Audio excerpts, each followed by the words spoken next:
Here with Paul Miller. Jake Shields, as I live and breathe. Yeah, see, I didn't know you were people having to question you over and over, so I did a little bit of research. I'm like, I should not have this guy on. But I'm not very smart, so here we are. Thank you for having me, man. It's a real honor.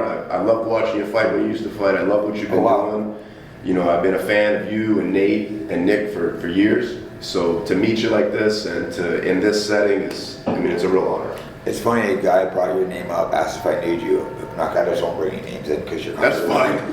And he's like, he's a really good fighter. I go, oh wow, he's actually legit? Because you know most people suck. He's like, oh, this guy's really good. We're the kickboxer though, right? Yes. I said, no, this guy's like really good. And I go, how is he a person? He's like, he's the nicest, racist guy I know.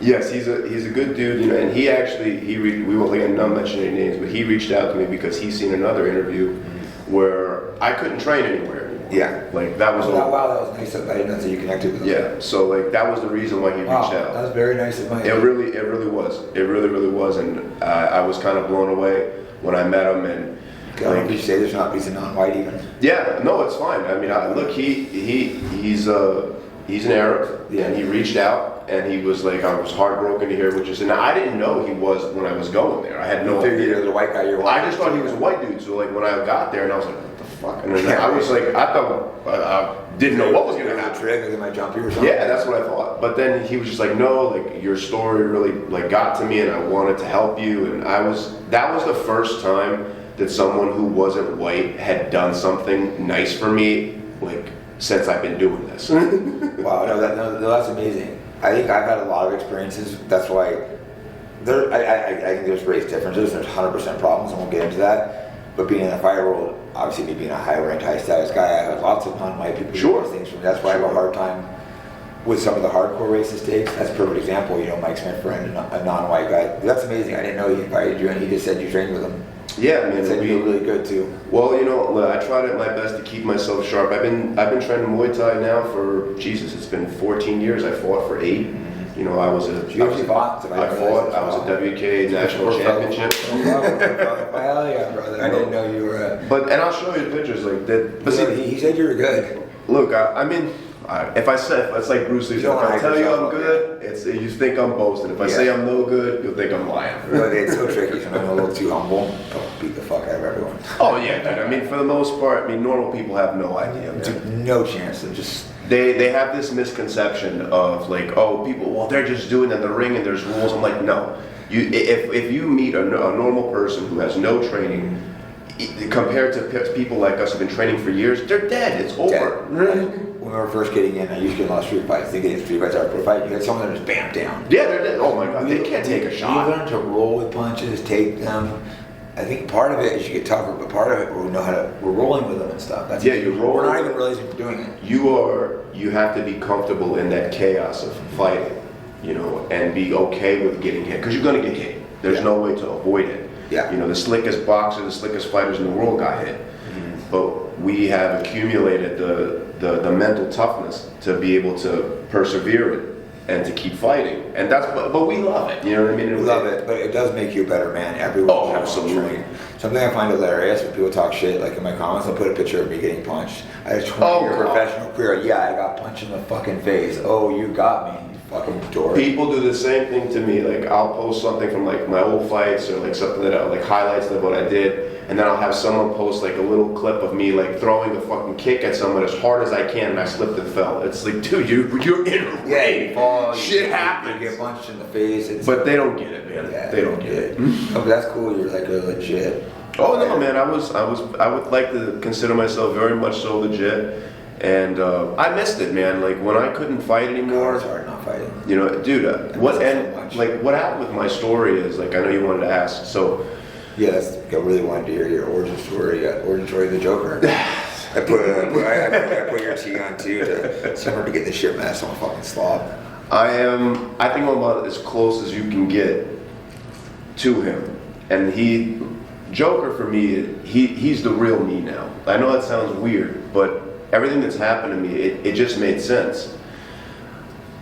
I used to be a journalist. Yeah. Right. Because I Wouldn't expect that. was fighting for a long time, and I got into a bad car accident. That's what ended my career. I tore the tendons off of this elbow. I broke my hand. I herniated disc in my neck, so I couldn't really train anymore for like months, almost a year. And like I rehabbed back, and while I was rehabbing, I started to like dabble in journalism, stuff online, posting stuff, keeping people updated with news, going to rallies, interviewing people. That's what I was doing. So the way it all started is that I went to this rally for the Proud Boys at the Met Republican Club here. Okay. So I went there, and then Jesus Christ, man, all of these fucking Antifa people were outside the club. You know what I mean? They were rioting and freaking out, fighting with the cops, all of this shit. Mm-hmm. So I started to film them because I had never seen them up close. Yeah. So when I started filming them, this fucking fat Puerto Rican piece of shit walked up behind me and was like, "Get the fuck out of my way." I turned the camera on him, he slaps the camera out of my face, pushes me, I hit him back, we start fighting. I'll never forget it. I kneed him in the stomach and I trapped him to the ground. Cops come, break us up. Anyways, so like at that point I'm like, all right, listen, I'm going home. I've had enough excitement for one day. So when I start to leave, I'm walking home from the city, and I'm going to the train station, and I see all of these guys following us. They're all dressed in black, masked like this, like fucking ninjas. All right, and I'm watching, I'm like, because I noticed it, because I grew up here. Yeah, you gotta pay attention to that type of stuff. You know what I mean? And I knew, as soon as I saw it, I knew what was happening. I was with a friend of mine, and as I was walking, I said, "Look, these people, they're gonna jump us right now." We like ducked into a parking area, and I gave her my phone.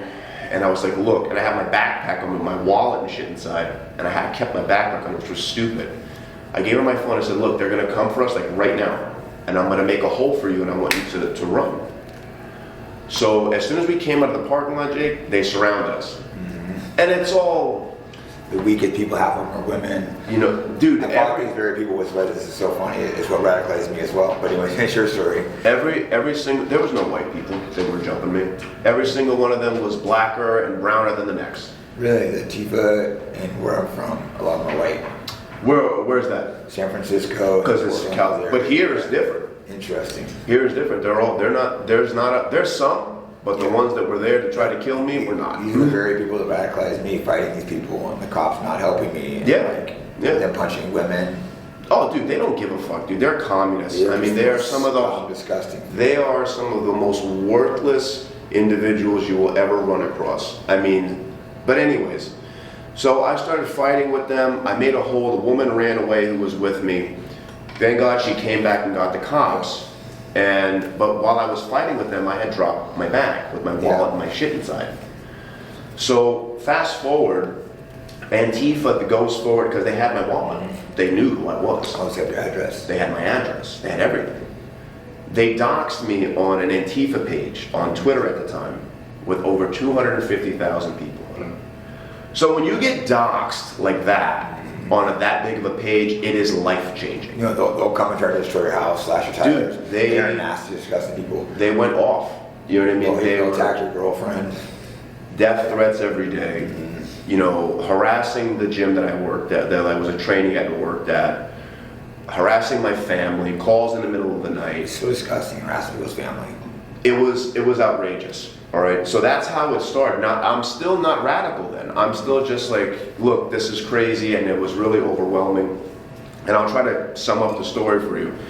So going forward, like, I went to, when the Summer of Love happened, the Black Lives Matter shit happened. That's what I call it too, the Summer of Love. Okay, when the niggas were burning shit down all over the goddamn place. Mm-hmm.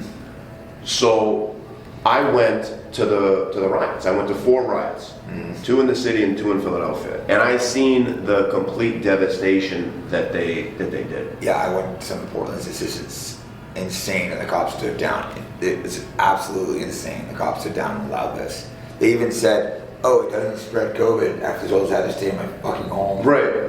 But that was fine. That's what really radicalized me. Everybody exactly. It was around the time of COVID, but it was okay for them to go and loot the Adidas store. After all of our jobs were shut down, everybody lost everything. Mm-hmm. So many people suffered, but it was okay. That was part of my life. I retired fighting. I couldn't go out. Like a year before, I had been attacked by Antifa. Our stories are so similar. You're maybe a little more radical, and then the Summer of Love happened. and they let these shitbags do what they want. So I'm like, wow, that's when I started speaking politics. My manager's like, don't. I go, fuck you. No, you did the right As a man, I felt like compelled by God, like I had to speak up. And you guys that aren't, fuck you, cowards. What you did, speaking out the way you did, you had a lot to lose. You know what I mean? A lot. Oh, yeah, I know. So I admire really your courage. I do. Thank you. I'm not just saying that because we're on camera. Fuck that shit. What you did, We put talked in a your couple weeks shit. ago on the phone. We really got along. So I'm like, should I interview this guy? And then we talked, and I'm like, God damn it, I like this racist. But when I went to the riots and I covered it, posted pictures, video, everything, and how this is when it got really fucking bad. I posted all that stuff, and then I talked about Black Lives Matter, and I didn't call them niggas, I didn't call them sticks, I didn't say kike Jew, I didn't say nothing. All I said was, Should have called him kikes. I should know, but at the time, Jake, I wasn't like how You weren't I am aware now. yet. I wasn't there yet. So I just said Black Lives Matter is a terrorist organization. Yes. They are Marxists, and they are used. And I remember almost verbatim what I said. They are using like guerrilla warfare attacks against the police officers. This is what they're doing. I seen it. I post that. Black Lives Matter gets a hold of the video. They get my information from Antifa, dox me again on a Black Lives Matter page. Then, this is what really like kind of pushed me. They came to my mother's and father's house. 60 of these fucking niggas showed up to my parents' house, demanding that my mother say Black Lives Matter. And before that, they were calling my mother, they were calling my father, saying, we're gonna kill you, we're gonna burn your house down with you inside. This happened. This is not an exaggeration. I just think it's so wrong to attack your family. Attacking you, it's still wrong, but If they want to go after me, going after families, it is what it they is. had no part of it. Bringing them, making them say Black Lives Matter. It's like fuck you, you scum. No, I wasn't- I'll eat a bullet first. I wasn't living at home at the time. Yeah, I think that's insane. I didn't find out till like 2 days later. Now, the best part was when they were there, my parents called the police. The police came and said, there's nothing that we can do because they're on the street and they're protesting. It was in reality, they didn't want to do it because they're black and it's Black Lives Matter. They didn't want to do it. Okay. So now I feel, after my parents tell me this, Jake, I felt like this big. Like I felt like I'm a piece of shit. Like, oh my God. No, that's like you can't protect your parents. You got them pulled in this situation. And it was never meant to be that way. So the last thing that they did was, they went to my gym, to my trainer. They called him. Because when you know how you fight, like my fights are on YouTube, and when you fight, it says fighting out of this gym, and I was fighting out of his gym. I don't want to say the name, but maybe you should. no, Right, you know, I don't want to because it's not his fault, and I understand why he did. Out, but I've never kicked students out for political beliefs. Even if I have fucking communist training with me, racist, black fucking nationalist, I don't believe in kicking people out over political beliefs if they have the respect in the gym. I understood why he did it. I wasn't mad at him. He told me, he was like, look, with all the stuff that's going on, what you did, he's like, Black Lives Matter had got in contact with me, someone from them, and said if I don't kick you out of the gym, that they're going to protest outside of it, and they're going to try to shut the gym down. So at that point, I had lost everything. You know what I mean? I couldn't work, I couldn't train, my parents and my family were infuriated. And then, dude, I went into a really dark place because I didn't know what to do. No, it's like, it's a man, they take everything from you. It's hard. I was like, when COVID hit and you have no job, nothing to do. Thankfully, I was in a situation where I still had money, but it's like, it's still fucking my head up really bad. So, after all that, I seen some other people, like I was like in a really bad place and I hadn't laughed in a long time. And I seen another guy kind of doing what I was doing on Omegle. This is before I even started. So, I watched and I'm like, you know what, this is, like, I think I could do this, because I have a really good story to tell people, and I think people really like it. And I was so angry at fucking non-white people. And again, I'm trying to use nice terms on your show. Yeah. Well, it's for YouTube to have to be blanked out where we won't be able to put it. Maybe then we'll rumble for a couple minutes. You can just cut loose. That would be nice. I'd appreciate it. We'll do that to the end though, just so we get most of this on YouTube and then I'll let you cut loose for like 15 minutes. Cool. Absolutely. Now tell us how you really feel. Anyway, I do have an interesting story I want to tell. If you want to, just real quick. You know, one place about you, this is very relevant to your saying. I was in New York a couple years ago, BLM, the peak of it. I was eating a sandwich on the stairs of right here in Madison Square Garden. Okay. So I eat a sandwich, and the security goes, hey, you have to leave. But there's like 6 black guys on me. I'm like, what do you mean? They're here. Yeah, but you have to leave. No, I'm not leaving, racial thing. Why? Yep. And then when you clear answer, I had to leave, they didn't. He comes in and gets 2 cops. You have to leave, you have to leave. So they, no. It's like, we're gonna arrest you then. I go, they just passed the laws, no choking. Sorry, my voice is going out, and no putting weight on your sternum. I go, I can guarantee you the 2 of you have 0 chance of arresting me without choking my sternum. So I recommend you call at least 30 cops. So they get on the phone, call the cops. Literally, I was eating a sandwich with a bunch of the black people there. Even the black people started yelling at the cops. So, like, leave white boy alone. Oh my god. And then it's just like, it was just absurd. And then like 5 more cops show up. They're telling me to leave. I was like, no. And then finally, I think the sergeant, the black guy, he goes, telling most guys, hey guys, take off. And then he goes to me, to hear you eat a fucking sandwich. He's like, Nice. I apologize, this is embarrassing to me. As a black guy, we have these crazy orders right now not to arrest black people unless it's a serious, violent felony. This is real. They were gonna arrest me for eating a fucking sandwich, but it was probably dumb of me. But I'm like, I'm gonna resist, bro, and you guys aren't gonna be able to arrest me if you can't choke me, you can't put weight on my sternum. Like 10 of you guys probably can't do it. You know that. Imagine trying to take me down. You're a big dude, but it's still, if you can't put weight on my sternum and choke me, it would probably 4 of you chicks. Dude, you're a fucking jiu-jitsu guy. They're trying to take someone like you down, especially someone who doesn't know what they're doing. And they can't choke me? No, they're not going to be able to do it. It ain't going to happen. But that was like a wow moment to me. I just could not believe in my own country I was told different rules of black people. I started because the black people, they would make you wear a mask in the store, but black people weren't enforced. So when I started walking in the store, they put a mask, I'd be like, I'm black.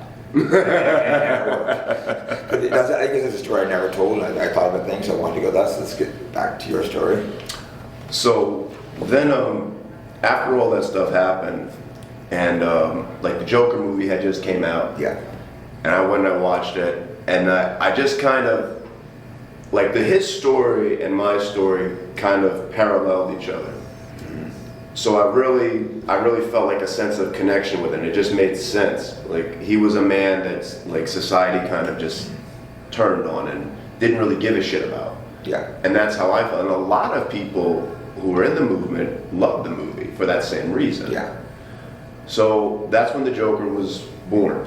And then I started to do these conversations on Omegle. I mean, and I remember when I first started, I had like 20 people watching, because it was like, and I had like a decent following on Instagram before they had banned me. That's kind of how I got some people to watch. And then all of a sudden, man, it was like overnight. The clips just went fucking viral. I mean, they were everywhere. I've definitely seen clips of you. Like I said, I didn't know a lot about you, but I've 100% seen your clips around a bunch of times. And it was a way for me, Jake, to like, I needed something to get some measure of revenge. Like when I started out, that's what it was about. It was about like, I want to be, because after it all happened, I should have mentioned, like, I started doing my own research.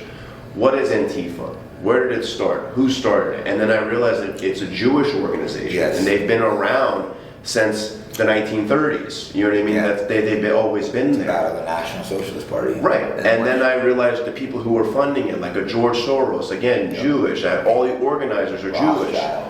And Jewish bankers. That's what really started to make me go down that road. And then I started to listen to Hitler speeches, and I started to... AI can translate them. Yeah, and this is before AI could translate them. Oh, wow. You know what I mean? This is before all that shit. And I would listen to his speeches, and then I watched The Greatest Story Never Told. That's a great starting point. Mm-hmm. That's the first one I watched years ago. I recommend people watch that. It is a first. amazing documentary. That was mind-blowing to me, because it's just like you're like in shock, right? No, absolutely. And then I was Googling it. Made me cry. It's like, I'm just like, you're trying to have cognitive dissonances, and my mind is just battling, like going like, no, this guy's evil, this guy's evil. Yes. I struggled watching that film. But when it was over, your mind was changed forever.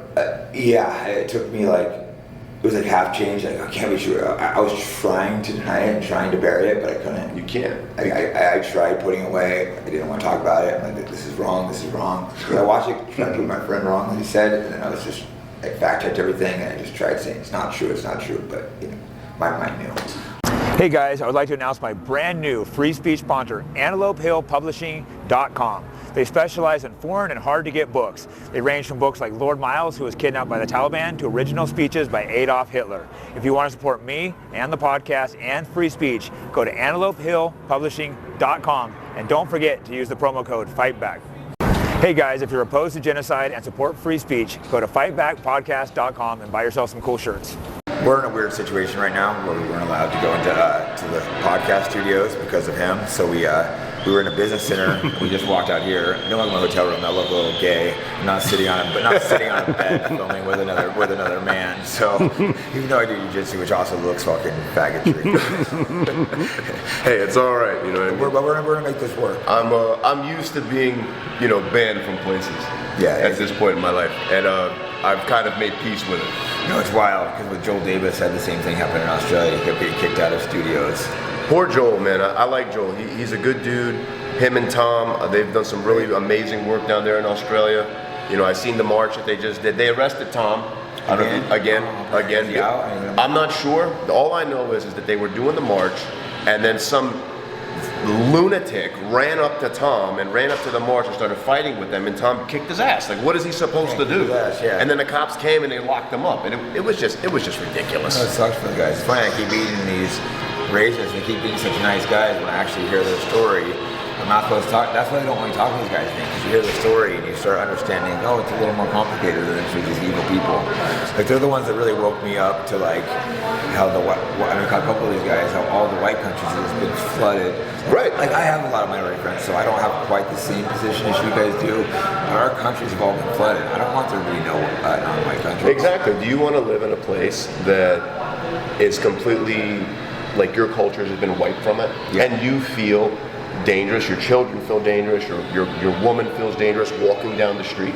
Is that what you want? No, I don't. No one wants that. Yeah, and that's not hateful, but me seeing like, this is that's why they don't want to have these discussions. What we talk about, people like me, people like HT, Hammer, who's a good guy, you should probably talk to him too. Sure, Hammer, I know HT. These Joel Davis, Tom, what we're talking about is it's not out of hate. See, that's the misconception that people have. It's really out of love. It's out of love for your own people. Mm-hmm. You care about where your children are going to grow up. Yeah.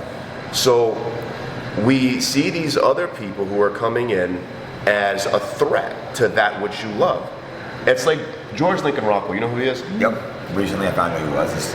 Brilliant man. They don't teach these people. Brilliant, and alive during the same time as Malcolm X and Martin Luther King, right? Yep. But you don't hear about George Lincoln Rockwell. He looked like he was massive at his rallies and stuff. Dude, he sold out Madison Square Garden. I mean, millions of people would come to see him. He was a brilliant man. Mm-hmm. And a guy who, like us, changed his mind. He went over to Germany. He fought against Hitler. Oh. He came back and realized, oh my God, we made a horrible mistake here. Mm-hmm. And then he did his own research, and then he started to wake people up and started to tell. I mean, his quote, and I'm paraphrasing, he said, it's not hate. It's with love, he said, it would just be a catchphrase for hippies, faggots. You know what I mean? If you don't have a vicious hate to defend that which you love. You know what I mean? Yeah. You have to have it. I'm paraphrasing, but that's what he said. Emotion of hate sometimes. The people that are doing deep. What is love without hate? You can't exist. You have to have both. You can't have good without evil. So, all of the stuff that we're doing, talking about, trying to get people to understand, is to love your own people and want to defend your country, so that way, in future generations, they're not going to have to fight for it. I don't want my children to have to put on a fucking plate carrier and go fight in the middle of the street because there's a bunch of niggas out there. I don't want that. If that's going to happen, I want to do it. Yeah. You want to do it because we're the warriors. Yeah, the guys like me are warrior class, but most people aren't. No, most people aren't. But there is a very good percentage of us that are willing to fight for it, and this is how it starts. You have to start by talking. You have to start by getting the word out. I mean, I look sometimes at history to predict like a future. and I look at, like, for instance, the American Revolution. All of that started with a bunch of guys in bars talking about it. It doesn't take a lot of people. Everyone tell me, don't get involved, don't get a job, you can't win. Oh, of course you one can. Man, I'm like, you're a fucking coward. And of course you can win. The change a couple dozen people have made in the last year. It gets a giant multi-billion-dollar, couple dozen people and thousands of anons. You know? Right. Mm-hmm. We are fighting a $1 trillion propaganda campaign with Pepe memes and people like me dressed in costume, and we're fucking winning. Dude, so I go, fuck you, coward, because I can't win. And that's what people like me do. That's what I do is in reality, I'm like a propagandist. Yeah. And I'm using their tactics back at them. Their tactics exactly back at them, because that's what's needed. Well, let me say something. You see things I don't agree with. You go to the most far extreme, but I think people are needed at a very extreme push the border. That's why I talk. It's like when I talk to you or HT privately, you're way more reasonable, but you're pushing the very boundaries of what can be done, and I think that's needed. People need dramatic examples to shake them out of empathy. They need it. So when I'm doing different characters, it is dramatic. Exactly. You know what I mean? Well, it's a character. It's the truth. What I'm saying is the truth. The reason, it's the visual effects. You know what I mean? You have a guy who's dressed as Joker talking to you about political things. You're gonna want to stop and at the very least hear, well, what do you have to say? Because you put all this effort into this. Yeah. So you must have something that you want to talk about. So that's why I do it. You know, and I think that the dramatic examples has worked. I mean, I've had countless people message me, email me, and tell me like, "Yo, like you woke me up, like thank you." Same thing. And see, so thousands. I had so many people request you, which is I kept thinking like, isn't he a little too racist? I have like enough people kept asking, so I have some of the greatest fans that a person can ask for. I mean, they are ride or die. You know, and I God bless them for doing that. It's an honor. Because at first I was like, no, too racist, and I kept going. I'm like, all right, let me look this guy up. Because I was already talking to HT, then I was supposed to be in first. Like, no way we could hear each other, but HT was lagging, so I'm like, all right, I'll get it. No, and I appreciate it. He's been great. I've talked to him on the phone. He's a good man. We talked on the phone that week. It was like we got along so well. I'm like, okay, you're reasonable when you talk to you. So I wanted to talk to people on the podcast just to make sure they're not like a fucking lunatic. Of course, no. You gotta, dot all the I's and cross all the T's with people. Make sure that if you do bring them on, that they're gonna be reasonable. You know, and be able to have an intelligent conversation with you, so you can post this stuff and people can wake up and see things. Yeah. So, but no, HT is he's a good dude and he's helped a lot. You know, I've played my part. All of us have a job to do. That's what I do. We have to do different methods. Some people tell me, oh, I'm doing it wrong. No, you're not. I have so many people. Everyone has different roles they play. And like that's why even Tucker's a lot of shit. Like he plays the more play dumb role, but he's changing a lot of eyes too. Absolutely. Everybody, you can't come at it every single time like I do. No. You know what I mean? I'm like a hammer. You know what I mean? But you are needed, you know. But I'm needed. You make me moderate. I make you moderate. I make Nick Fuentes moderate. You know what I mean? And Nick is like, and I like Nick. He's a good dude. I think that, you know, he's a very smart young man. And there was a time when me and him were a little bit like at odds. Yeah, he can get into people. Because with him, but he has a lot of feuds. There were just things that he would do and say that I didn't agree with. But that was when I first started out, because I was angry. Yeah. But now that I've, you know, developed more and have more understanding, I look at it now and I say, no, he was doing the right thing, and he was trying to move the needle in a more conservative way, you know what I mean, in a more reserved way. Yeah. So I was like, you know what, it was a good move on his part. He's doing great, and I'm very happy for him. He's blown up right now. Yeah, he's blown up. I say we don't need to agree 100%. No. We can be directionally and are a lot of the same, at least we're partially on the same ideas. Because some people are straight up my enemy, you know? If you want to give our money to Israel, you're my enemy. If you want to make it illegal to criticize them, you're my enemy. I agree. Some of these conservatives, they're my enemy. I don't want anything to do with them. I'm never going to take them back into my side. They'll always be my enemy. Unless they're genuine in their beliefs and change them. There's some exceptions. Like I talked with Gavin McGinnis, I think he's a gentleman who's retarded provisionalist. I think I'm going to wake him up. I tell him, like, bro, come on, you can't believe this garbage. No, there's a lot of conservatives that are just, they're still kind of trapped, you know what I mean, in the matrix, and they don't want, nowadays I call them, you're basically just liberals who like guns. That's really what you are. Because there are conservatives that if I say nigger in front of them, they'll lose their mind. You know what I mean? Just like a leftist would. So I look at them like, well, what's the difference? Like, and then the both of you are supporting Israel. The leftists sometimes now, I've noticed, they're a lot more hostile to Israel, which I think is hilarious. Yeah. Because God knows that Israel and all these Jewish foundations have put so much money. They're the ones that built them. They're the ones that they built them. Crashing down. They built all this training shit. They put all of this stuff into the universities and the colleges and the schools, and now those monsters that they created are turning on them. I love it. It is a perfect Frankenstein story. It's hilarious. The schools in Germany, they came out of Germany. They came to Columbia in New York. All the Jewish professors. That's when they started pushing this ideology. That's right. I'm not like the biggest expert on it, but I know a little bit. And that's when they started pushing all this. And look how much it's backfired. It's funny to see them, especially when all those Palestinian protests were going on. You know what I mean? All of them were college kids.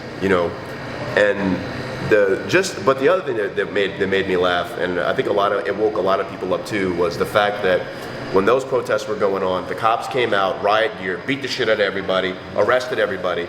Nobody was allowed to do it, getting kicked off of campus, kicked out of school. But the Black Lives Matter protests, nothing. Beat up whitey. Yeah, just beat up whitey. It's fine. That again should be radicalizing people when they're seeing. And I think a lot of people are becoming radicalized now. It's like, I think they're overplaying their hand. They're so arrogant and they're just doing absurd things. Like, we're not going to help you if there's a fire. If you don't pledge allegiance to Israel. It's like, oh yeah, yeah. That was the new thing now with Trump saying like, oh, if these cities don't pledge allegiance to Israel, we're going to cut off their funding if there's an emergency. Why? For what reason? They're a foreign country. This makes no sense. Yeah, it's no sense at all. And then things like that are important flashpoints to get. We want the conservative people, especially the white Christian conservatives. We want them on our side. We need them. Yes, we need them. We need them for the raw numbers. Yeah. And all of these little developments, as much as they are in the Matrix, there's no way they could ignore it because it's right there in your face. That was too crazy to walk that back. That was just so insane. Like, there's other ones getting a lot of views, is that Jewish pedophile that got let out of. Right. They went and pulled him out. They pulled a pedophile and sent him back to Israel. And they're actually wiping out the guy I used to hate, Sean King. They're wiping out all of his. Oh, are they? I actually talked to him on the phone. We obviously strong disagree on some issues, but it's like, and they've done this one issue. Sometimes maybe you need to work with your enemies. I can't stand that fucking. I don't even know if he's a nigger or not. I'm very confused on him. He's like a mystery. I always called him white, but now I feel a little funny making fun of him because I just talked to him on the phone a couple days ago. Yeah. I made fun of him so.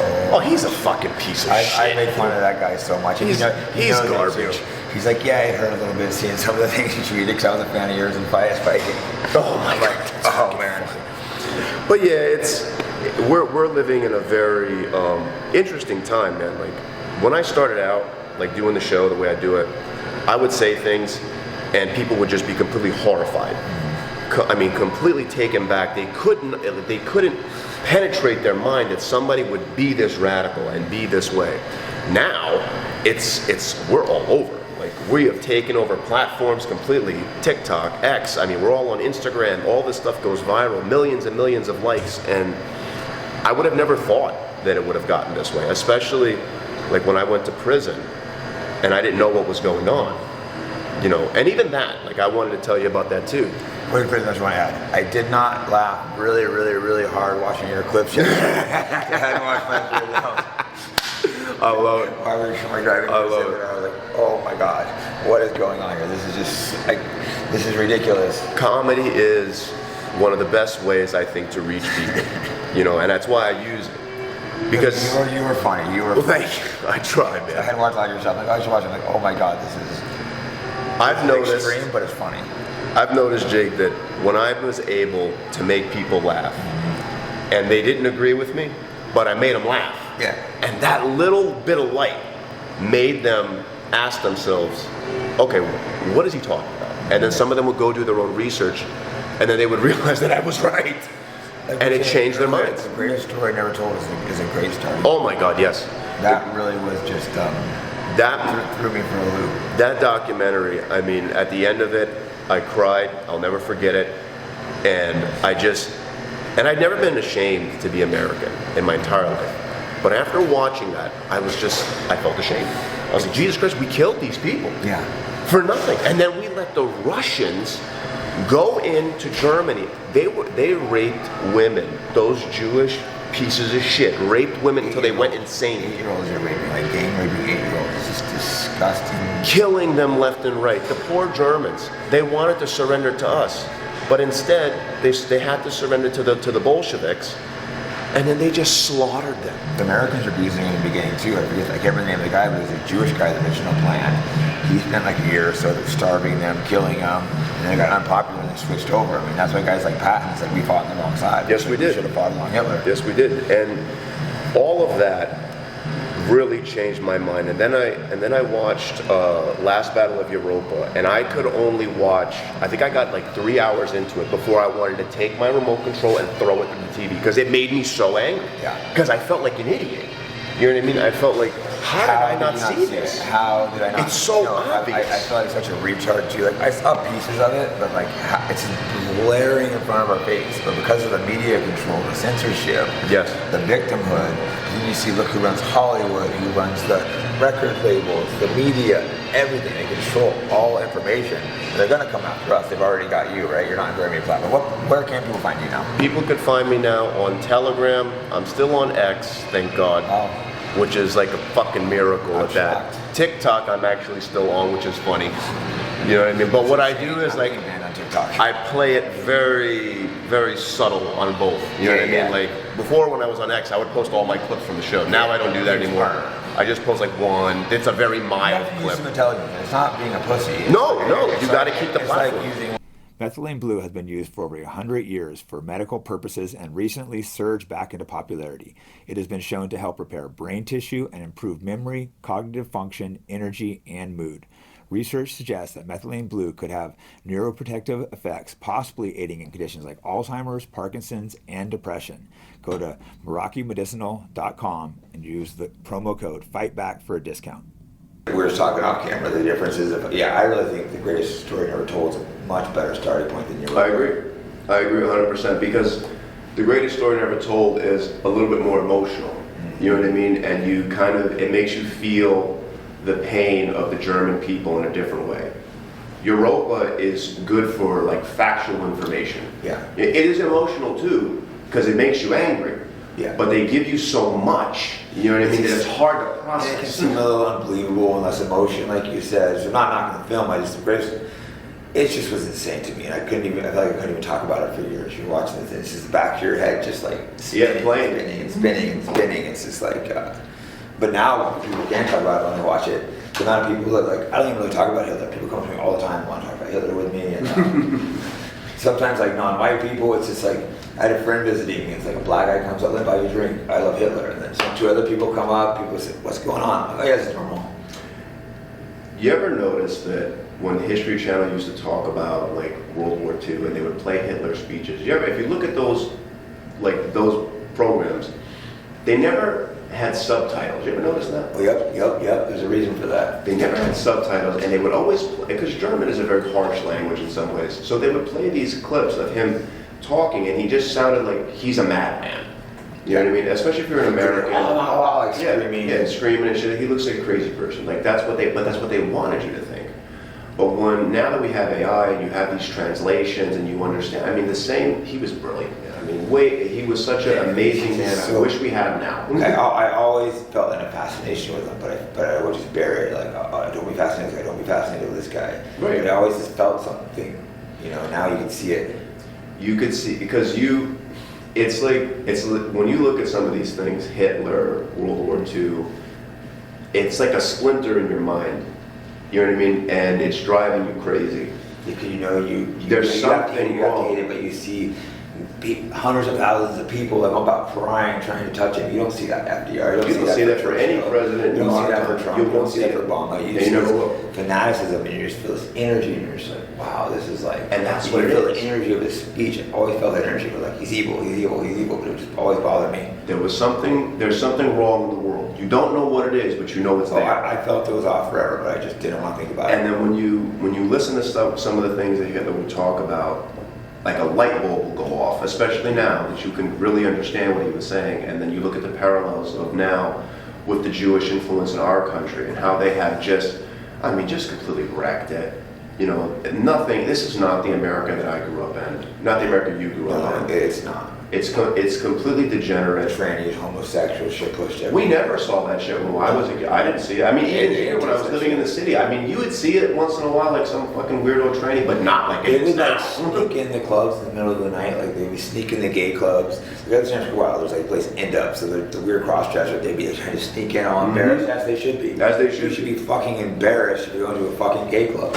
Those people have a mental illness. Yes. There is nothing, oh, they were born this way. Most of them, Most of them are molested. yeah, that's Which really is where really it comes sad, so I have a little sympathy for them. It is sad. I mean, But it most of shouldn't be them, pushed. it comes from some sort of traumatic time in their life, which I understand, I get it.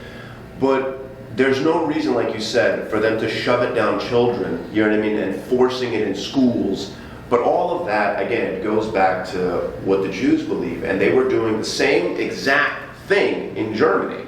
Yep. You know, there's literally no difference. Yeah, and the Russians. See, for the last like 6-7 years, I was going, what they're doing now seems identical to what happened back in the communist thing. Yes. It feels like it's the same people. I kept thinking it was driving me crazy, and then bam, the light bulb hit. It is the same fucking people. Yep. And their whole goal is, I mean, because a lot of people ask me that question, like, what is the Jewish people, like, what is their goal? Well, their goal in reality is they want complete Jewish tyranny. They want to destroy everything that has anything to do with white culture, and they want everyone to race mix and be the same color brown. Why? But why? The reason why is because they feel that they could rule over that populace without us standing in the way. Exactly, and the white people are the biggest danger. You see, and they know that they fear three things more than anything: Christianity, white people, Jesus. They fear these things so much, and it's wild, man. And once you see it, you can't unsee it. No one ever unsees it. That's what I like to use the example. Like your crazy uncle doesn't go to never mind, I was wrong. It wasn't the Jews. You get people saying Jesus was a Jew, but then why do they hate him so much? Like they despise him. They despise him. I mean, they're the ones that killed him, and then They tortured him to death. for me, like, I've heard that argument before, and the way I look at it, like, is Jesus really Jewish? I mean, he was born of the Holy Spirit. And I don't want to get real religious-y, but if he's born of the Holy Spirit, and it was a virgin birth, I mean, does he really have an ethnicity then? Isn't he like, he's a God? He's a child of God. Yeah. He's a child of God. What happened, that's a miracle. You know what I mean? So can you really, oh, well, he's Jewish. Well, I mean, I would strongly disagree. I would say that he was the Son of God. He was born of the Holy Spirit. So you can't really, I don't think you can make that argument. But the Jews use that argument because they want to manipulate Christians to side with them. That's what it's all about. Yeah, they're masters of propaganda. They have a whole propaganda department, Hezbollah, I think they call it. They spend billions of dollars, the media, they say the same talking points over and over when they're lies. Like when I went to Israel, that's when I realized it was all bullshit. I mean, I'm a good at reading people on filter, and I could be, you guys are a bunch of fucking lying scum. Oh my God, what they did, I mean, even me, like, what happened to me, everything before that, and then, like, if you want to talk about, like, when I went to prison. Yeah. So, when I went to prison, and I got arrested. You're stop party, why did you go to prison? I went to prison for a non-violent gun charge. I was a felon in possession with a firearm. And what happened was... But you need a gun. Dude, this is how it started. I went to a gun training course in 2018, before I became famous, before Joe, before anything. And I took a gun safety course. Yeah. When I started to become famous, and I started to, like, do the show, right? The ADL hated me, and they were, like, after me. So, and I didn't know it at the time. Yeah. Because when I started really blowing up, like, around a little bit after the BLM shit. I'm on their hate list too. I'm sure you are. I know you are. And they're a powerful organization. They're not some random organization. No, they're not. They have a lot of power. They control train the FBI. They spy on us. They train almost all of the top law enforcement, CIA, FBI, NSA. They're involved in all of it. Involved in the White House. They give money to super PACs, to all of our congressmen, our senators. I mean, how can this nonprofit organization have this much power. It's fucking insane, and it should not be allowed. No. But the point is like, they, and this is not me, conspiracy theorists blame it on the Jews, they told the FBI to find something on me. And from what I understand is that because they have, I think they have like some sort of back channel access to people, like their, like what you've been doing. And they found, because when you take one of those courses, they have to run your name through a federal database. So that's how they got it. And then they told the FBI to come and arrest me. Wow, so the ADL directly got you. They admitted. Through illegal spying, probably. They admitted they did. They can hack your phone and stuff through Pegasus software. Dude, I didn't get arrested until 2021. I did the gun course in 2018. You had years to arrest me, and nothing happened. It was just taking a gun course. That's all I did. Like That's all I did. Did. Carry a gun now. So, I fight, but I'm shooting these. Right. If you got 10 guys, 20 guys, and or just like 2 or 3 big guys, I mean, are they have a gun? What are you supposed to do? Just come at them with like a fist with some skin on it? It's not realistic. I have constant death threats now. No, you do. They say they're gonna rape you. No one's ever said they're gonna rape me. Because they're fucking lunatics, man. Sick people, bro. They're and sick they actually weirdos. do that to the Palestinians. Oh yeah, In front of their family and stuff. That's just sick. Because they're They want to do this. People need to understand why I care about Palestinians. They want to do that to us. Oh, dude, they would love nothing more than to plunge this world into darkness and kill every single one of us. That's what they want. Yes. You know, because they have a complete lack of humanity. I still have a couple. I lost like half of them, but I still have a couple of Jewish friends. So it's not all, but it's way too fucking many. You know something? Here's what I'm going to tell you about the not all thing. The so-called Jews that are like friendly with you, or you might think they're okay. No, I think some are playing me. They're playing you, because don't think for 2 seconds that they're going to stand up against the Jews that want to kill us. They're not. I got played by one recently with a friend of 15 years, and that See? was, I'm really loyal to my friends. That hurt me a lot. I'm sorry. It also enraged me. You know. I'm sorry. Like, I understand what your pain. What I wanted to do, man. If I get betrayed by a friend, like I have loyalty. It's like it shatters it. You seem like you're probably a loyal guy too. You know. Dude, so you get stabbed in the back. Even as Jewish, I thought we were so loyal to each other. He's acting like he was, and he just. No, that's not in their nature. I don't know how to get what he is right now, but just the shit he did was just so disgusting and despicable. It's not. They don't know what loyalty is. You got to remember, these people are loyal to no country. It was just shocking to me, like all the years, everything I had done for him, and then he would stab me in the back over me not liking Israel. Because they don't care. See, and that's exactly my point. The Jews that you might think are okay, or it's not all of them. Yeah. They will not go against the Jews who want to kill us for you. They won't do it. Matter of fact, they'll side with them and help them try to kill us. Because they are loyal to Israel. They are loyal to those ideology, communism, Marxism. That's what they lots want. are. I think there's some exceptions, but lots are, and it's. There's no I have a lot of exceptions. Jews. I have a lot of Jews trying to befriend me right now. I think that's. I'm very suspicious of it. You should be suspicious of it. Don't trust them. Don't talk to them. Like originally, I thought I was being cut out of all these celebrity circles, but a lot of their Jewish agents were giving me free tickets. They're going out of the way. Because they want to. Mr. Shields, let me watch you, and I'm just like, this is weird. Oh, no, because they want to stop you. I had a Jew offer me a good chunk of money to buy half my podcast. See? I cussed him out, told him to go fuck himself in public Yeah. in front of his Jasmine. I was so insulted that he wanted to buy my podcast. So he could help pick some of my guests, dude. I fucking flipped out. Yeah, I was because so fucking enraged that he gotta fucking do that. That's how they do it, man. Their biggest That pissed me weapon, off so bad. their biggest weapon is money. They think it is, because that. How do you think We'll that give you they? a couple $1 million. Yeah. You guys, yeah, and you guys say yeah. You think that they walk into Congress and Senate with a tiny hat and a giant nose and say, "Oh, please do what I want for Israel"? No, they give billions of dollars to these people, and that's how they buy the You know influence. what's more insulting? Oh no, go buy your watch right now, even before we sign the deal. And Go I fuck yourself, kike. Dude, I was so fucking enraged. I don't blame you. I'm surprised you didn't punch him in the face. Yeah, I started just going off on me as yes man, and he was there just like, Yeah, they want to buy Could you. you imagine? Oh, I'm gonna get you some $50. They don't give a fuck about some stupid watch. Because then you're selling your soul then. Exactly. You're literally selling your soul. You know, you would be giving up what you know is true, what you know deep down inside is real, and what you want to help try to protect. You give that all up for money. Yeah. No. And they offered a good chunk of money. One of my friends said they're gonna come back and offer you double. They will. They will. That pisses me off. They're going to offer you all kinds of money, Jake. They're going to come at you so hard because they know that That's how I knew I was making a difference when I got that offer. Yeah, because you have a really good audience. You're toeing the line on a lot of these things, but you are touching some really. I try to be as authentic as I can. There may be a few opinions I hold back here and there, but I try to be really authentic. No, you are. I might have a conversation with Thomas Slow about it soon. I might regret that, but like You should. I think that'd be really. I cool. really want to have this conversation, so it's like, and they tell me I can't have the conversation, so it's like, but I want to have the conversation. Totally, man. I mean, I think that We've done a lot of research on them, and it's like. It's one of the best things you can do is keep talking to people that they don't want you to talk to. Yeah, and if I want to have that conversation, I think fuck it, I should do it. You should, man. And I think it's going to make some really good content. Because a lot of people that watch you, they're not exactly like me. They're not as radical as I am, but they like you and they like your takes on things. I do get a lot of hate from the white supremacists actually because you're not one of us. Like go fuck yourself. I'm one of the only guys that's really talk to you guys. It is. Understand points. I'm trying to hear your viewpoints. It's a tough crowd. The hate doesn't bother me, but I know a couple people I work with it like bothers them. I'm like fuck these people, you know. It's a tough I'm gonna crowd. be myself and not worry about the haters on either side.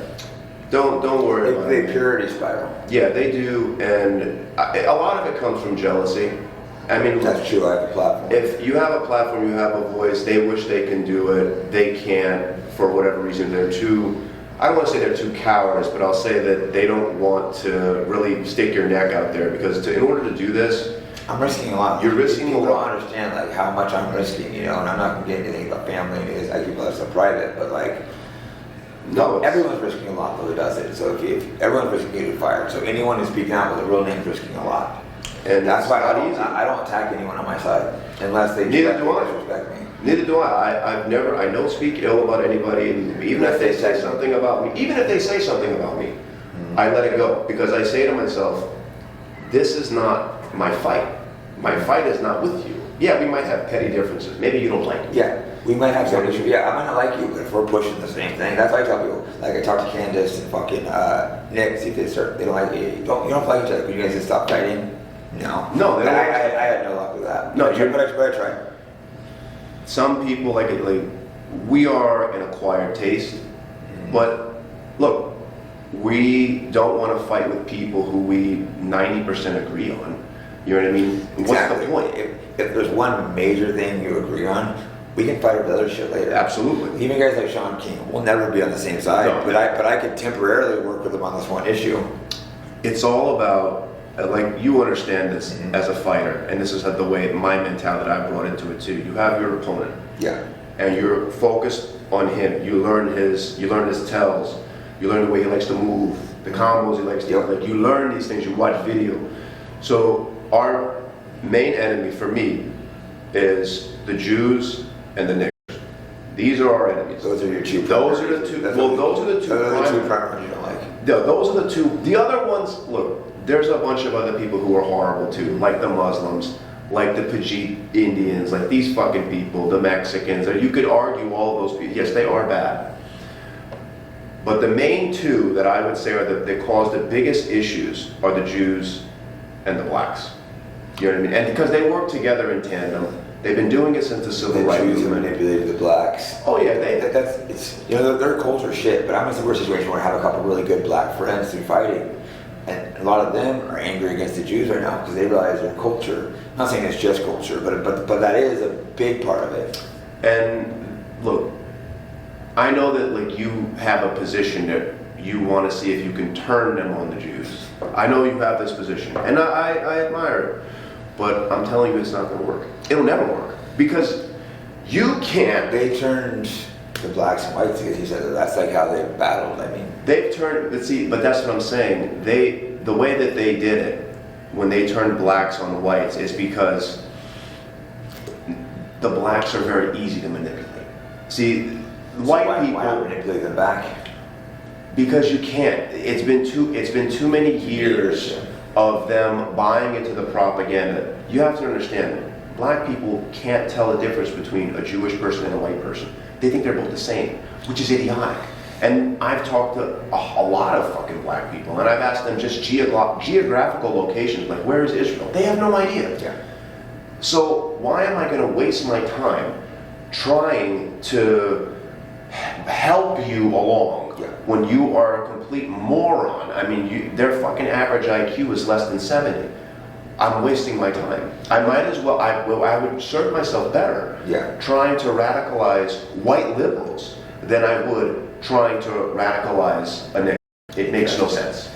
Do you feel like there should be a big push to try to get their culture heading towards the right direction? Because it's not IQ, but there's also clearly a major culture issue with like rapping about like making killing people cool, because it didn't used to be that way like in the 50s and stuff. How much longer are we supposed to try to do this?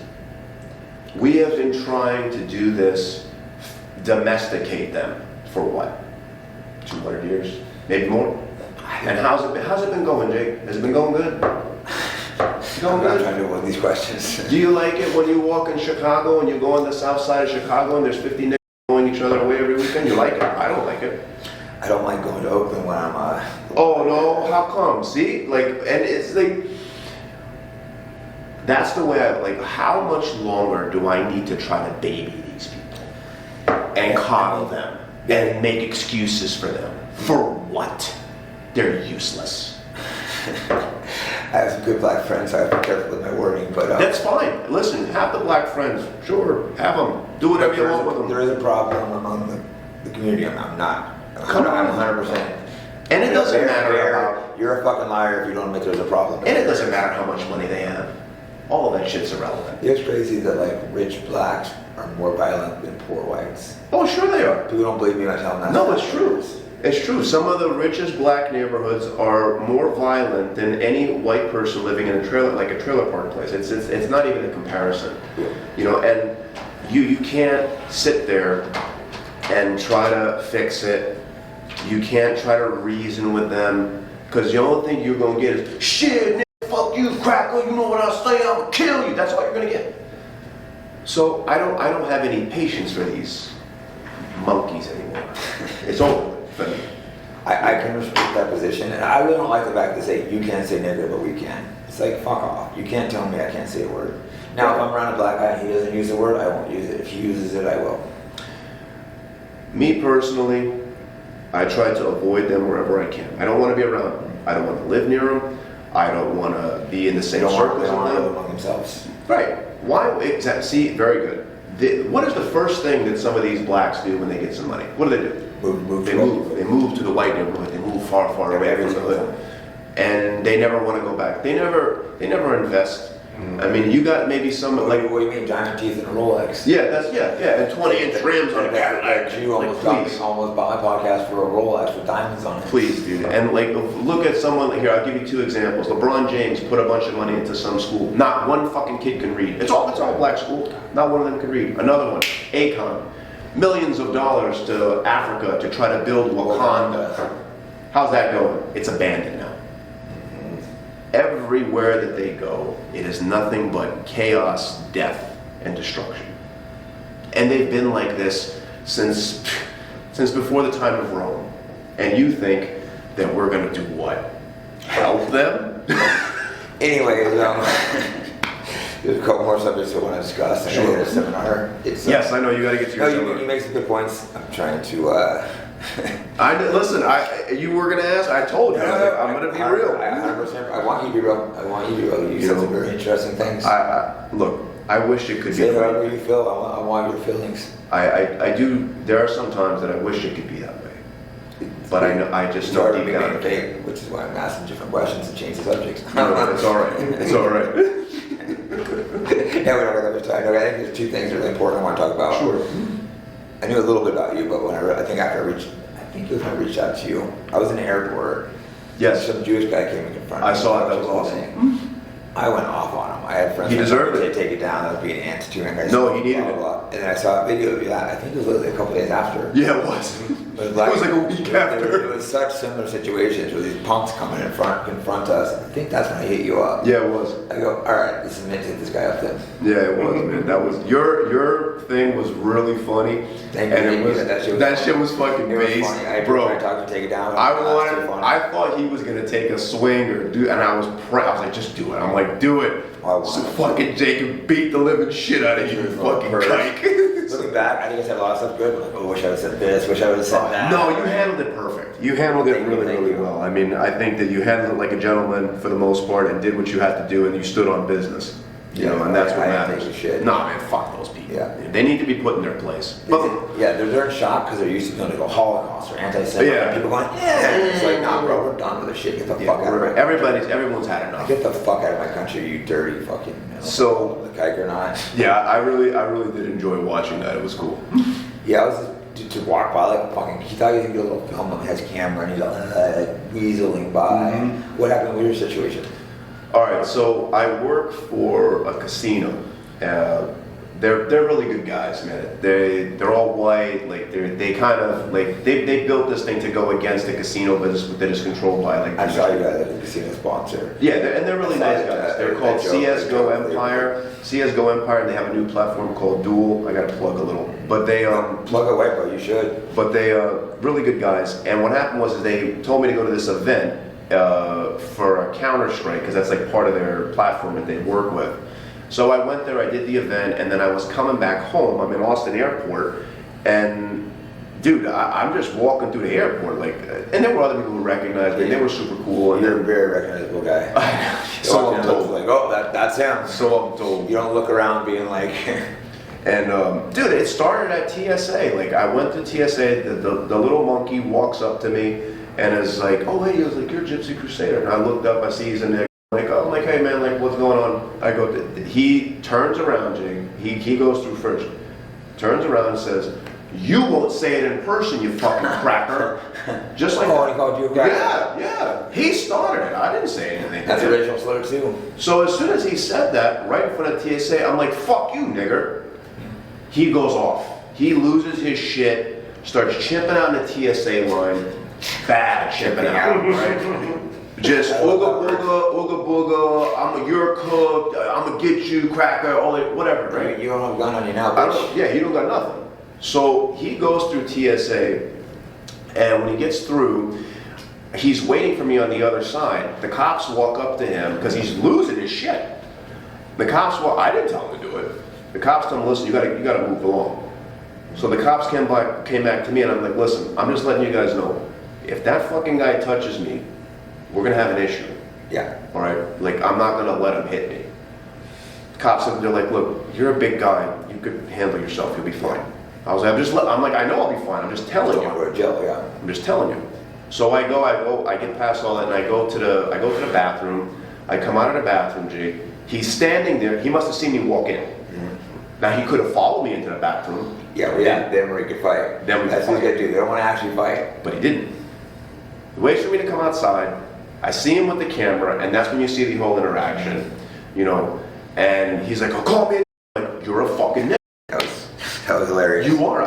My only regret with that situation is I wasn't wearing a Burger King crown. Because if I would have been wearing one, it would have been fucking iconic. But that's what happened. And then the funniest part is we were on the same flight. That wasn't me and the Jew too. Yeah, we were on the same fucking flight. But he was all the way in the back of the bus, you know what I mean? So I didn't even see him again. And I went in front of my guy, get on the flight. Oh, yeah, you were waiting? Oh, I was after him. He tried to get kicked off, but the guy didn't like those people either, and almost kicked him off. Good. The guy went thank me later, he's like, "I can't stand those people." The flight attendant. I'm like, ah. A lot of people are saying everybody can't fucking stand them. So that's what happened, and then I took out, like, while he was arguing me, I took out my phone. We started recording each other back and forth, and then like I got angry. You know what I mean? Because I'm like, "Dude, you're harassing me I'm literally just walking through the airport." And I got tired. I dropped my bag. I was like, "Take a fucking swing. Take a fucking swing. Do it." I wanted him to do it because I knew it. Like, dude, as soon as you hit me, like, I have every right to defend myself. And he's like, "I'm not gonna hit you. I'm not gonna hit you." Now again, as that shit's going on, security walks up to him. I didn't call them over.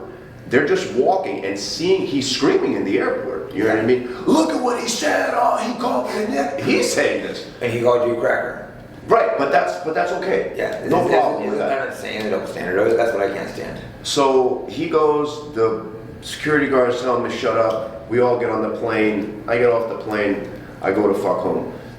When I got home, like as I got in the cab, I seen that he had posted it. He posted it? He posted it. I it? didn't post it. Oh my god, he posted that? I didn't post it. Yeah, that makes He him did. look good. He posted it and was like, oh, look, I fucking pressed him. Oh, now listen. You got punked. Bro. He got punked, how you?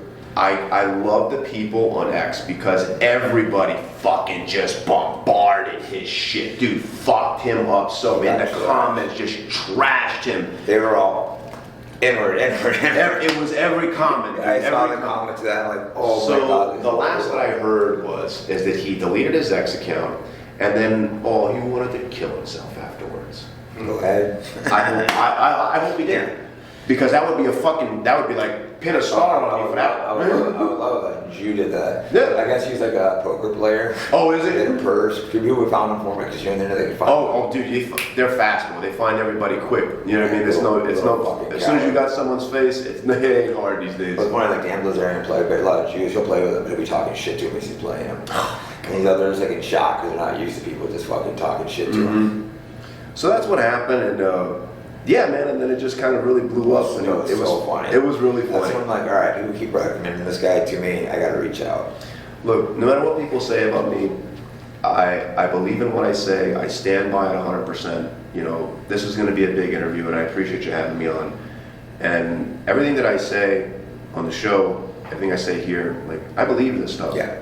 And in the long run, I just want us to win. We are gonna win. You know. And Hey guys, I'm demonetized everywhere. So if you want to support me and the podcast, go to fightbackpodcast.com and you can buy some cool merch, like the shirt I'm wearing now. Say we can't win, they're fucking worthless cowards. Absolutely, man. They don't have any guts. You know what I mean? To stick their neck out there and stand by what you truly want to do in the future, what you truly want to do with your life.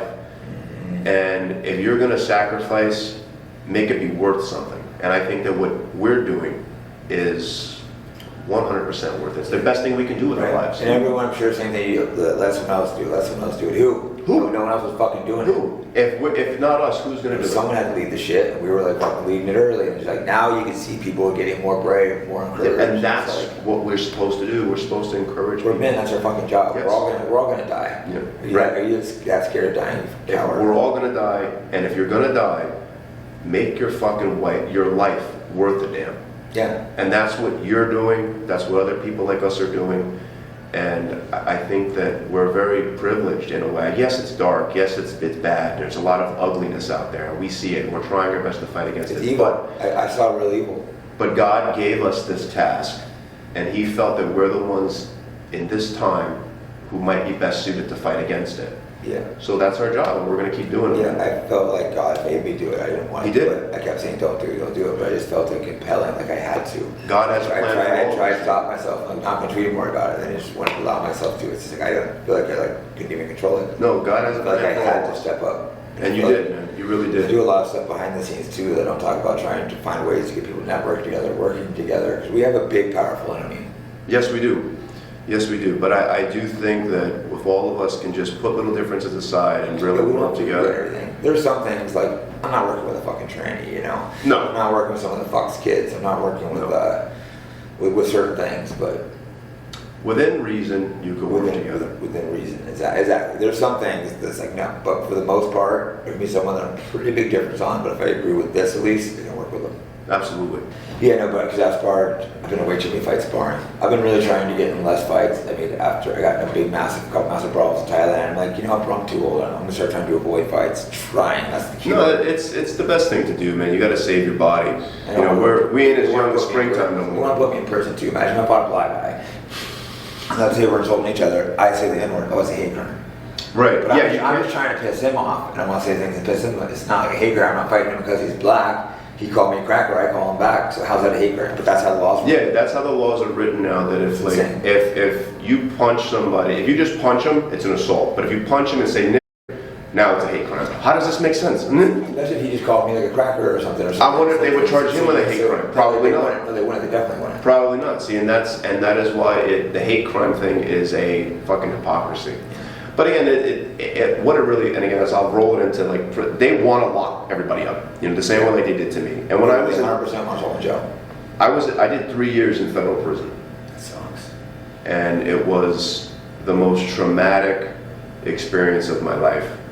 And again, the ADL worked with the FBI to put me away. When they came to get me, It's insane.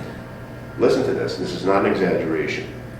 2 armored tanks came to my house, FBI tanks, with a battering ram on them. Oh my God. 70 FBI agents in full tactical gear. Oh shit. Half of the Fort Lauderdale Police Department. All of this to come and get me. Because you had a gun training course. Because I took a gun safety course. Because the original charge was felon in possession of a firearm. And it was because I took that course. So you're not coming there because I did anything violent. Yeah. You're not under the pretense of me being violent. But you're coming there with this fucking crazy You force. never have violent charges with weapons, maybe an assault or No, something. but not violent charges. I have nothing that would merit them doing Yeah, this. that's insane. So when they came, and now I had 2 other guns in my house because again, people were threatening Protect to yourself. kill me. They were threatening to kill me. It wasn't playing around. They were trying. I moved to Florida to get away from Jersey and to get away from New York because my family was under threat all the time. So I figured if I'm not there, they won't bother them. That's why I went to Florida. And they followed me down there too, and they were threatening to kill me all the time. You know what I mean? So I was worried. Yeah. So I had the weapons so that I could defend myself because they were saying they're going to come to my house, they're going Yeah, to they kill say me. they're going to rape you, these have the Jews. Yeah, tell somebody me, would come on, like, what am I supposed to do here? It gets to a point where you're like, all right, like, you got to take some of it serious. Yeah, a lot of it's bullshit, but not all of it. You never know. There might be one whack job that'll go for it. Exactly. And that one that you don't prepare for, it could be the end of you. So anyways, so they came, they basically they were about to knock my door down with a fucking battering ram. I came outside. They threw flashbang grenades at me. It was fucking insane. They threw me in prison. You could have just like knocked on your door, Dude, and when you walk out. When they, Couldn't have 2 officers, could have knocked and just be like, hey, sorry, we have to arrest you. how about this? I told them when they took me to the FBI building and they told me what the charges were, I said, you guys could have just fucking called me and I would have came in. Yeah. You didn't need to do that. You blew my house up. For what? It's insane. They wanted to make an example and show Exactly. you to scare you. That's They exactly want what to it fear in was. your heart and other people's heart. They want to scare cowards. That's what it was about, dude. It was nothing more than an intimidation tactic. So then I go to prison, and I was in isolation by myself for almost a year. That's hell, bro. For the That's first hell. 6 months, I was alone, and then for the next 6 months, I had. You understand how the mental hell this is. I've never been in jail. Oh, dude, I'm still not right from it. It fucks you. I've been in jail a short amount of times and isolated. It's just like go crazy. I have too much energy. I'm hyperactive. I'm pacing, going crazy. Imagine what it's like for 6 months in a room by yourself with nothing to read, I'd fucking no probably kill TV, myself. no nothing, and you're just there. And then the next 6 months they had to sell me. So, because we were going through trial and things, so they keep you in jail. They don't send you to prison yet. So when I finally got to prison, I mean, dude, I've seen all kinds of crazy shit. People getting stabbed, people getting beat up, people doing drugs. I mean, and then there was the other part Lots of of it. drugs in there. Lots of drugs, cell phones. I mean, you name it. Faggots. Oh my God, fat. And And then then the count is jail. I was like, no, bro, count. You're a faggot. when I went there, it confirmed to me a lot of the things that I would talk about because most of the population is black. I mean, there's a very small. Yeah, sure, there's white people there. I'm not saying that there isn't. There is. But they let like kid fuckers in. So yeah, I hear the black groups and. Oh yeah, they do. The blacks will allow the pedophiles to be in their And it's car. talking about like fucking like a 4-year-old, not a 16-year-old. Yeah, Which is a as big long as difference. they're black, they'll be allowed to be in the car. White people don't do that. No. If you're a pedophile, you are separated. You can't get anything. They'll beat the shit out of you. Yeah. You got to sit at a different table. You're sitting with the faggots and the trannies and the Yeah. pedophiles. Like that's where you're sitting. Black people don't do that. They want the raw numbers. You see, so they can intimidate other racial groups and get what they want. That's how they do things. Because they outnumber people too. Because they have no, and they know that if you do Because they're something to arrested one, for no reason. oh yeah, it's always for no reason. It's always the cop was just racist. Oh, there's more police there. But yeah, man, I mean, I seen a lot of craziness, and then towards the end of it, when I was getting ready to come home, my mom died. So Before you got out? Before I got I'm out. sorry. So my mom died while I was in prison, Sucks. and I think that that's like was really a That really breaking point must for me. hurt. Like I like I tell You're people, close to your mom, right? I love my mom.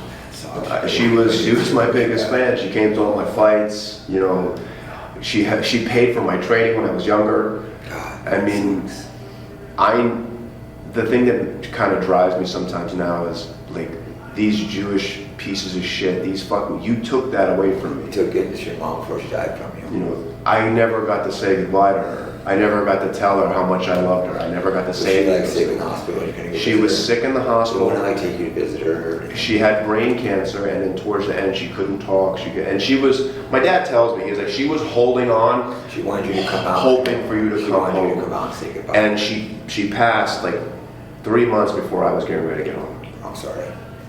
So, all of that stuff, everything from the doxing to the harassment to the prison to mom dying to losing fighting. I mean, I have my reasons. I have my reasons why I do what I do and why I believe what I believe. And since I've been part of this community, I've met some of the most wonderful people I've ever met. You know, I got to shout out my admin team. Yeah. You know, Kittler's with it. Oh my God, Corleone, Slang, Erica, Punisher, you know, Jacket, Erica, all these wonderful people that I've met. I mean, that's just my admin team. But beyond that, my fans and everybody else who supported me, I've met. They're just. I have a lot of people asking to have me on. It's like people just keep asking to have this guy. I guess I got to look at him. So they're wonderful. And I want to say something cool stuff about your sponsor. They made like kind of a funny after the thing. I think they said. I forgot what it said. But you wearing a king hat, like in the background. That was really. It took me a second to get it. I'm like, oh, this is funny. No, that's what I said. Like that's why I love those guys because that's funny.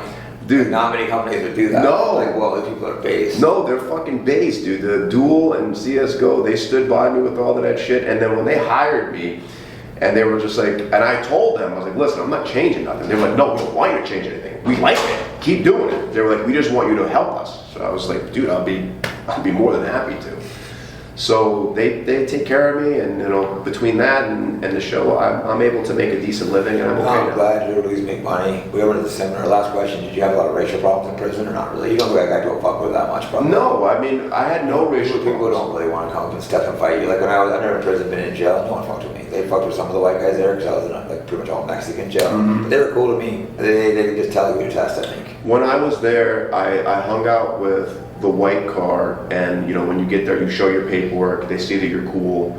You know, they looked out for me, and then like some of them figured out who I was, and they were like really friendly about it. And they were like, "Yo," like, and some of them seen stuff on their phones. Yeah. And the white guys, they were cool. So no, I had no problems. I didn't fight with anybody. My goal when I was there was get home. Yeah. Get home, get back online, get back to doing the show. Yeah. Because people need to hear about this, what I've been through. Yeah. And that was my mindset the entire time.